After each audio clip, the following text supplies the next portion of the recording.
This is episode 16 of the Home and Family Culture podcast. I'm your host, Jody Chaffee. In this episode, I interviewed Jody Moore of Bold New Mom. Welcome to the Home and Family Culture podcast, where I discuss how families can discover and design their collective vision, values, beliefs, and traditions that influence their family culture. The purpose of my podcast is to interview experts who can offer tips and tools to aid families in the process of developing their family culture, and also successful individuals whose success was influenced by their family culture. For more information or to subscribe, go to homeandfamilyculture.com, or you can find me on Instagram, Facebook, and Pinterest at Family Culture Podcast, and on Twitter at _Family Culture. You can tune in on my site or on the variety of podcast broadcasting apps like iTunes, Stitcher, Podbean, TuneIn Radio, and even on YouTube. Just search Home and Family Culture with the ampersand between home and family culture. Please remember to like, comment, share, and rate on whatever medium you choose. I would love to hear from you.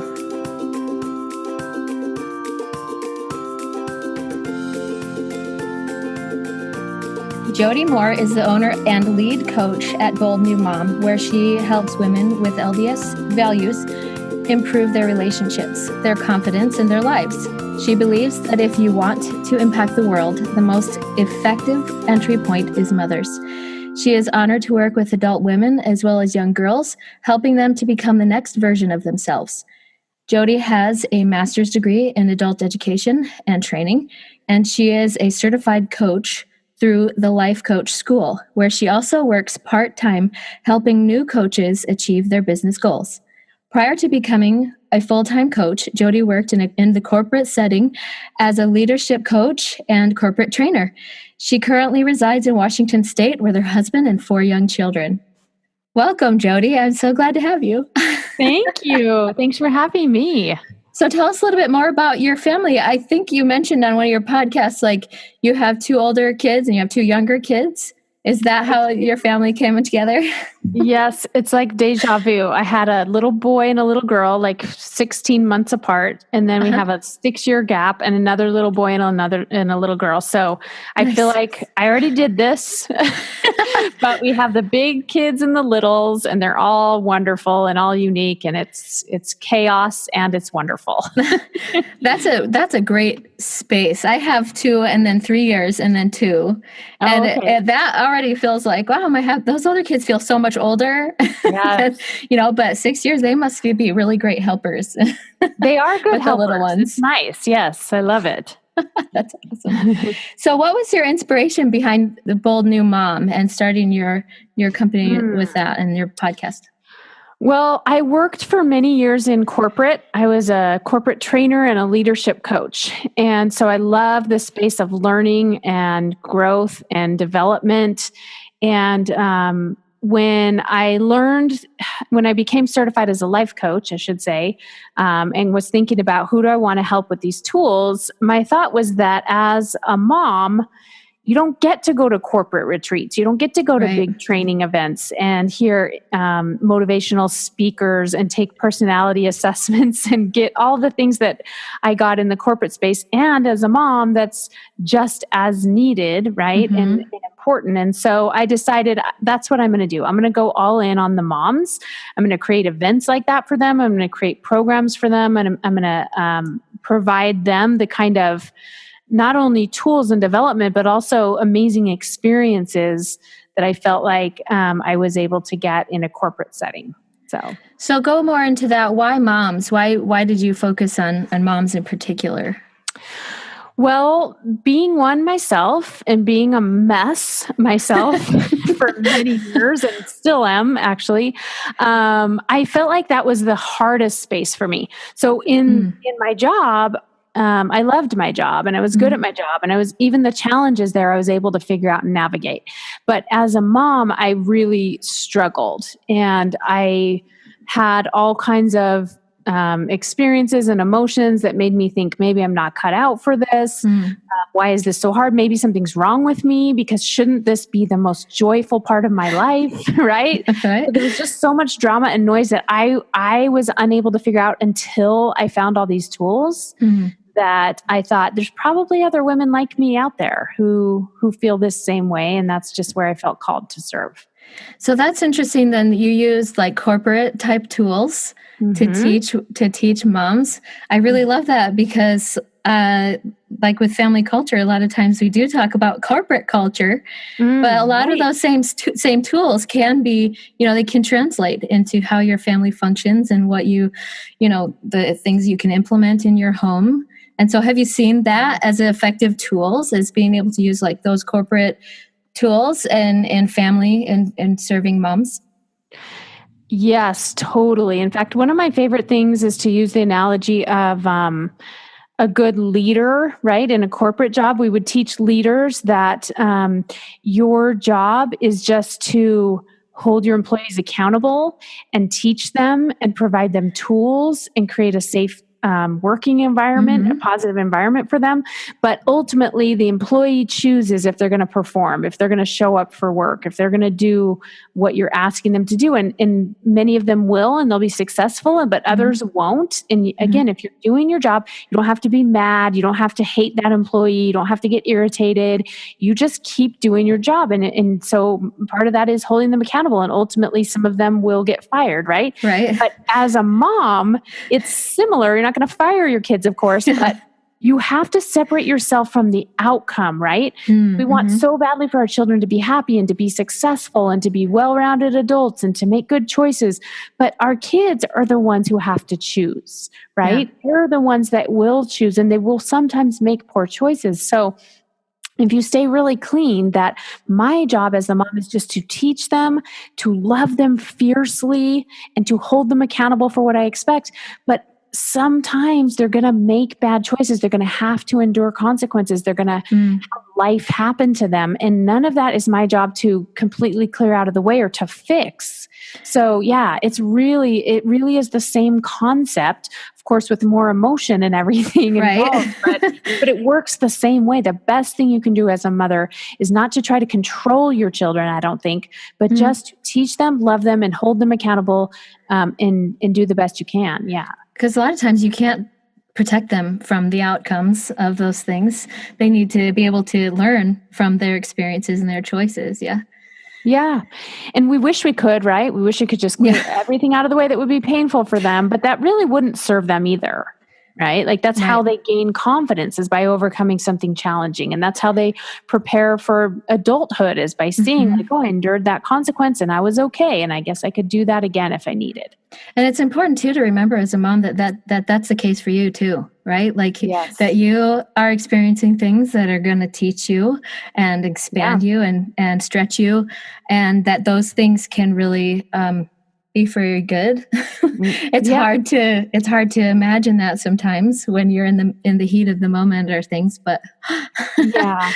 Well, and I think that we think about that with regards to trials that happen to us and everything, but I think that's even true with just the problems that we create for ourselves, or let's say the frustration I feel sometimes, right? When my children are not behaving how I wish they would.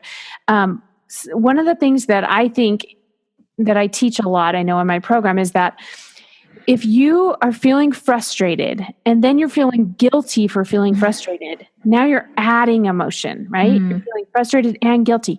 But if you can just recognize like, 50% of the time I'm supposed to feel something negative, whether it's something happens to me that triggers thoughts that make me feel bad, or I'm creating it all in my mind. That's how it goes as a human. We feel half the time we should feel good and half the time we should feel bad. And so when you don't feel bad about feeling bad, then you change your experience a little bit. You see what I'm saying? So Interesting. It's kind of powerful. Yeah. Well, I just listened to your episode, Zoom In or Zoom Out. Oh, And I nice. really liked what you had to say about focusing in when you're in a crisis and then zooming out when you aren't, and you can picture the bigger picture. And I was listening into it with the ears of family culture and in that context, and that's really a big part of something. In order to develop your family culture, first, you zoom in on what's not working, right? You go, or even if it is working, you zoom in and what are my structures? What are what are our rituals? What are our norms that are in place? And being able to hone in on those situations and what's going on in your family allows you to, evaluate them and critique them to figure out what's working and what's not. But simultaneously, the component of family culture is also having a vision of what you want your family to look like in 10, 20 years down the road, how and those feelings. And so then it kind of goes back and forth between those two things when you think, okay, what kinds of rituals and activities do we do now that allow us to have that feeling 10, 20 years in the future? Right. So I really liked that concept as far as, that zooming in, getting the ideas in place, writing it down, having like a family mission statement for what the future would look like. So I really appreciated that thought. Did you have some thoughts about that too? Yeah, totally. Well, so they say that the experts say that we tend to overestimate what we're able to accomplish in the short term, but we underestimate what we could accomplish in the long term. Totally. So our daily to-do lists are full of so many things that we're probably not going to get to all of it. And we just think somehow we will. And then we feel bad that we didn't. And we're in this cycle, right? But our long-term vision, to your point, many of us don't sit down and think about, especially with our families, right? Maybe we think about it with our jobs or with money, but with our family culture, what do I want it to look like in 10 years? What are we trying to create? This family, what is our vision? And that is another tool, right, that we teach in corporate with leaders, is that if you're leading with a vision of like, this is where we're going, this is the castle on the hill, are you coming with us? That's a lot more fun, and that's going to get the right people following you for the right reason than if it's just everyday managing behaviors and punishing things that are wrong. Right? Yeah. So to really spend some time thinking about that long-term vision and what you're trying to create as a family. And then it's not just like, hey, don't hit your sister. It's like, hey, remember how we're kind and we're respectful. That's part of our vision, is to have respect in our home. So that's why I don't want you to hit your sister. It's a totally different way to manage and teach in the home or anywhere else with a vision. Yeah, absolutely. And then that's the feeling that you want to create in your home. You want the home to be a place where everybody feels welcome, where they can make progress, and where they can feel like they're safe to be. Yeah, totally. It's a different dynamic there. Yeah. And as I listened to that episode, and just as you were speaking a minute ago, it brought to mind this idea of mindfulness and meditation or things like that. Do you ever talk about that mindfulness in your consulting, and how does that tool aid moms and families? So mindfulness is such a trendy word right now, right? But there's a reason why it really is such a powerful practice, because again, our brains are very, very good at living in the past, like thinking about what happened yesterday or thinking about what happened when I was a child, right? And they're okay at living in the future, but often we do that when we're fearful or worried. We run to the future. What if this goes wrong? What if that goes wrong? Or maybe we're looking forward to something. Maybe we think, oh, I can't wait for Christmas. And we're waiting for that future moment to feel joy or feel peace, or I can't wait till I'm done with this thing, right? So living in the past and living in the future is easier for our brains than living in the present moment. But the only thing that's real and true is the present moment. Yeah. Right? The past is just a story that I'm telling myself in my brain. Like even the way we remember past events isn't as accurate as we think it is. Right. And then the future is for sure just a story I'm telling myself in my brain, right? Yeah. So what's really real and genuine is what's happening in the present moment. And so what I encourage with my clients is that you just make a practice of being present. So meditation is so powerful, right? Prayer, whatever it is that helps you connect. But I even like to have a practice where there's small moments throughout my day. I'm not able to be present and mindful 100% of the time. I'm not anywhere close to there yet, to be honest. But I just try to, in small moments throughout my day, be here. So maybe it's a moment where maybe I'm at the grocery store checking out with the clerk. And rather than think about where am I going next? And did I forget that thing? And where's this text message from on my phone? I try to like be here. So I make eye contact with the clerk. I look at his or her name tag and I call them by name. Mm-hmm. Just take a moment to be right here, right now, in this moment with this person, right? Yeah. Maybe it's with my kids. Maybe my son's playing a video game and I walk by and I take just a moment. I pause. I watch him. I notice what game he's playing. I ask myself questions like, I wonder what he loves about that game. Mm-hmm. I wonder what he's feeling right now. I wonder why that's so exciting to him. And it's just a moment. And then I don't even say anything to him. It's just a little moment every now and then to pause and like observe your life and observe what's happening in the present. I think that can help too with what you said about how when it's going on now, we overestimate what we can get done. But when we're mindful, we bring it back and say, what's really important for me to do right now? And a lot of times that will solve so many problems if you just bring it back in and because observe. All the things we think we have to do, mostly we don't have to do any of them. Right. Right. There's like a couple things. Did everyone get fed and they're still alive? Okay, we're good. Right. Right. Yeah. Yeah.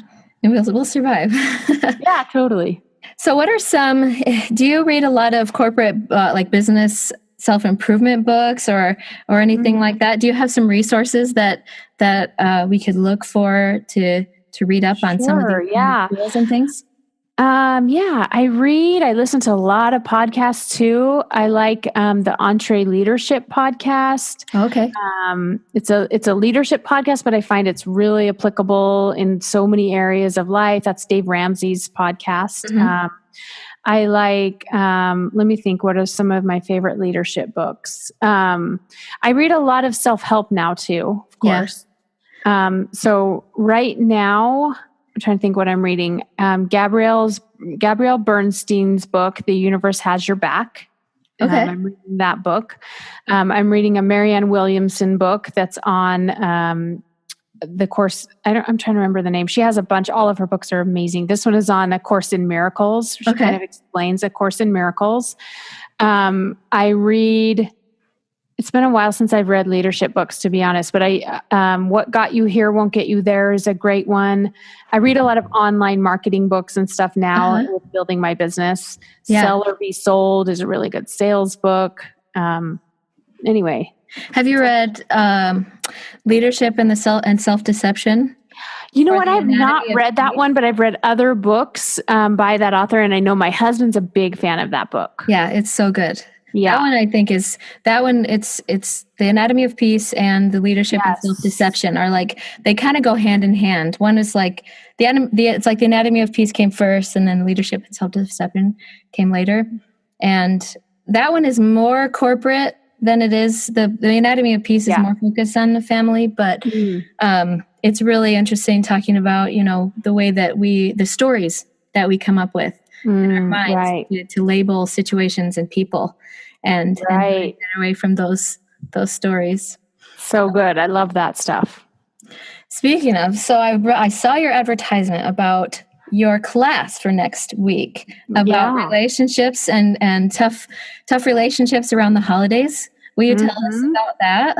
Sure. I actually have I'm offering 3 free classes this month in November because it's Thanksgiving and I want people to say thanks for the giving. So I'm doing a few free classes. So next week is the one on how to handle the difficult family member. So this is something I coach a lot on in my program, is just that, that one person that's so dramatic or that everybody tries to tiptoe around and they're probably coming for the holidays.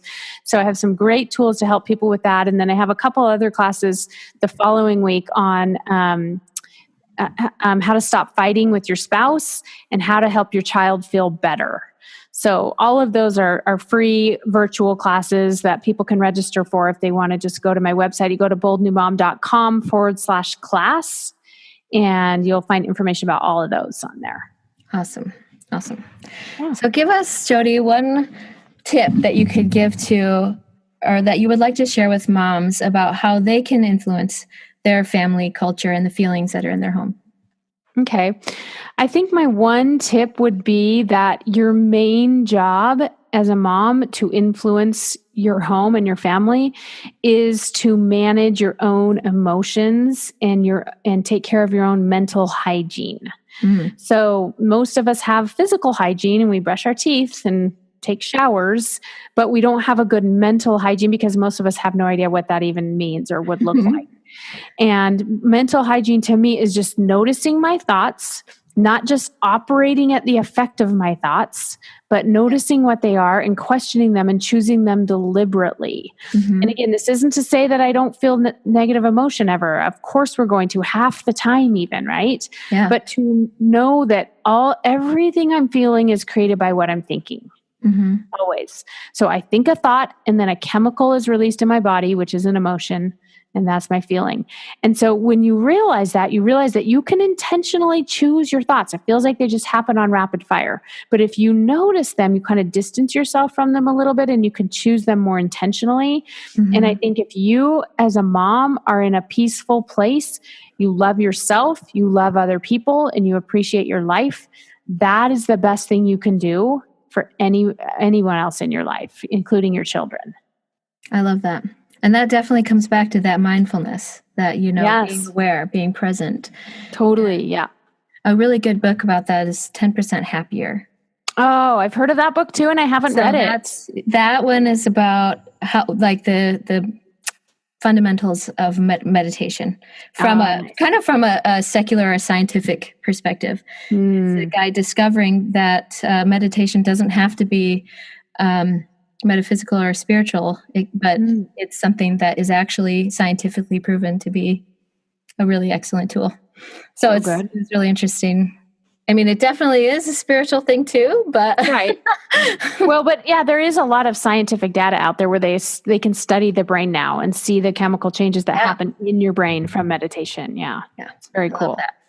Awesome. Thank you so much, Jody. Yes, thanks for having me. We can find you and where we can go to listen to your podcast.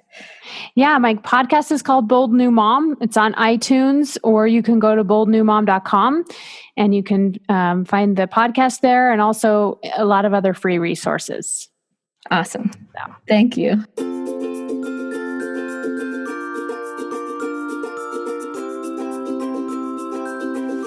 I'm so grateful for Jody being willing to come and share her thoughts. She is so great, and had a great chat with her.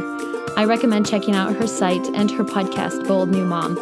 You can get links to her site and the resources we talked about in my show notes at homeandfamilyculture.com. Jody's class on dealing with difficult family members is today, November 21st, but I'm sure if you missed it, you can access all of her wonderful resources on her website.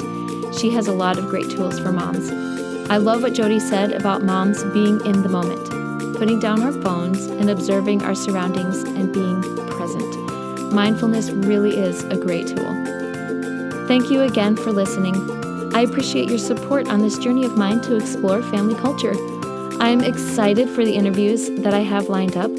Coming up, I have Wendy Ulrich, author and founder of 16 Stones Center for Growth, and also MJ DeMarco, entrepreneur and author.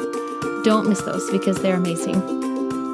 You can follow me at homeandfamilyculture.com and at Family Culture Podcast on Facebook and Instagram.